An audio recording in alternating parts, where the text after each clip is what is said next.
Good Morning Business, French Tech. La French Tech ce matin, c'est Cyril Tupin, directeur général d'Abionyx Pharma. Bonjour. Bonjour. Merci d'être avec nous. Abionyx Pharma, c'est toulousain. Ça a été fondé en 2005. Vous développez des médicaments, notamment pour lutter contre la septicémie. Expliquez-nous un petit peu ce que vous développez. Oui, donc merci pour l'invitation sur ce plateau. Donc Abionyx Pharma, donc nous développons un biomédicament qui est basé sur une protéine qui est entièrement naturelle et qui est présente dans le corps humain. Alors un biomédicament, c'est quoi ? C'est recréer de façon parfaite une protéine que nous avons dans le corps. Pourquoi ? Parce que ce côté exceptionnel et ce côté très qualitatif va permettre de ne pas avoir de problème, si vous voulez, d'innocuité ou de toxicité. Et donc ce qu'on veut faire, c'est avoir le maximum de pureté pour avoir donc une excellente qualité, et donc après on va vous injecter en fait ce biomédicament. Parce que, en fait, si j'ai bien compris, la protéine à l'état naturel dans le corps humain, elle sert en fait à nettoyer le sang, notamment à virer le cholestérol, c'est ça Exactement. Donc en fait, c'est une protéine qui est la 3e en abondance dans le corps. Donc c'est une protéine qui est vraiment très importante. Et cette protéine, elle a une particularité, comme vous dites, c'est qu'elle est capable d'éliminer en fait tout ce qui est lipide toxique, mais pour simplifier, on va dire tout ce qui est inflammatoire. Donc dès que vous avez une inflammation, cette protéine va être capable d'aller chercher l'inflammation dans les tissus au niveau cellulaire, de le ramener au foie pour être éliminé. Et donc c'est le seul moyen qui existe aujourd'hui pour être capable de réduire et donc d'éliminer l'inflammation. Spécifiquement, votre biomédicament que vous développez, il serait destiné à combien de personnes en France, par exemple ?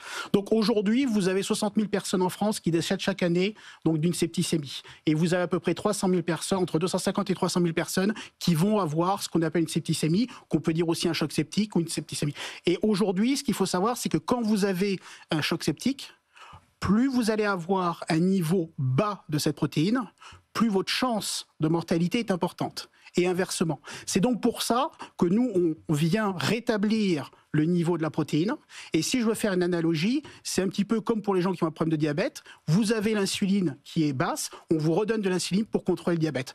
Et bien nous, c'est exactement ça qu'on veut faire au niveau de la septicémie pour diminuer la mortalité. Donc septicémie, il faut rappeler, c'est une infection du sang, c'est ça Voilà, c'est une infection qui est systémique et qui en fait va entraîner ce qu'on appelle une défaillance d'organes. Et quand vous avez trop d'organes qui sont défaillants, ça conduit jusqu'au décès. C'est ça. Et alors du coup, question naïve, mais comment est-ce qu'on teste un médicament comme celui-là ? Parce que septicémie, vous le disiez, on est en danger de mort, mais quasi immédiat. Enfin, en tout cas, dans les heures qui viennent, c'est très très rapide. Je suis le patient, j'ai une septicémie, on va me proposer de prendre votre médicament parce que on voit si ça fonctionne. C'est comme ça que ça marche ? Alors aujourd'hui, donc nous on a fait une première étude clinique, et dans cette première étude clinique, en fait, on propose aux patients, donc généralement ce sont les familles, parce que les gens sont en réanimation, et on propose aux patients ou aux familles en fait de recevoir notre produit. Et notre produit, il vient en complément de ce qui est aujourd'hui possible pour traiter les patients. Et donc nous, on vient en complément. Pourquoi ? Parce que ce qu'on veut faire, c'est venir éliminer et venir aider les patients qui ont une septicémie à éliminer le plus rapidement possible toute cette inflammation et toute cette toxicité qu'ils ont au niveau du corps. Vous annoncez avoir obtenu un financement de 8,7 millions d'euros dans le cadre de l'appel à projet IDEMO du plan France 2030. Ça va vous servir à quoi ? Vous en êtes à quel stade là ? Donc déjà tout d'abord, je tiens à remercier France 2030, l'État et la BPI. C'est un processus qui était long, ça a duré 1 an. On a eu des expertises à la fois par de grands professeurs français de renommée internationale au niveau médical et après toute une expertise industrielle. Parce que c'est bien d'avoir un produit, mais il faut être capable de le produire. Donc ça, c'est une validation qui est très forte et on remercie vraiment France 2030 sur ce point-là. Ça va nous permettre en fait de continuer notre développement. Donc dans la septicémie, on a commencé déjà des discussions avec les autorités américaines, en l'occurrence la FDA, et on continue les discussions aussi avec les autorités européennes. Et donc aujourd'hui, on va donc dans les mois qui viennent, on va continuer notre développement avec une étude clinique.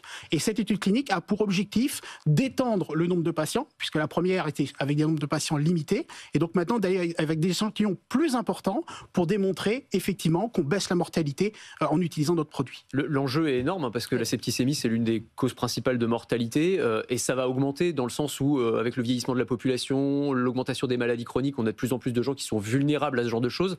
Il y a aussi l'antibiorésistance qui joue un rôle. Et vous nous disiez que même le dérèglement climatique avait un impact. Absolument.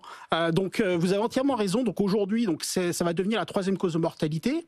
Selon l'OMS, aujourd'hui, vous avez principalement 2 raisons. Effectivement, effectivement le vieillissement, vous le mentionnez, mais aussi les règlements climatiques. Pourquoi ? Parce que vous avez une prolifération des bactéries, et en fait ces proliférations de bactéries, et notamment vous en avez parlé récemment sur ce plateau au niveau de la bactérie mangeuse de chair, font que vous avez multiplié en fait potentiellement les infections, et donc qui dit infection dit potentiellement la septicémie. On va en revenir à votre développement. Vous produirez où votre biomédicament ? Alors aujourd'hui, c'est un biomédicament qui est produit en France, 100%. Donc c'est un biomédicament français. Et donc c'est pour ça que dans le cadre de la souveraineté aujourd'hui des médicaments qu'on souhaite tous, nous sommes très fiers de pouvoir dire qu'il est fabriqué en France et on va continuer à le faire fabriquer en France, bien évidemment. Et les cas d'usage, est-ce qu'au-delà de la septicémie, parce que vous parliez des inflammations diverses et variées, sur quel d'autres types de maladies on pourrait utiliser ce médicament ?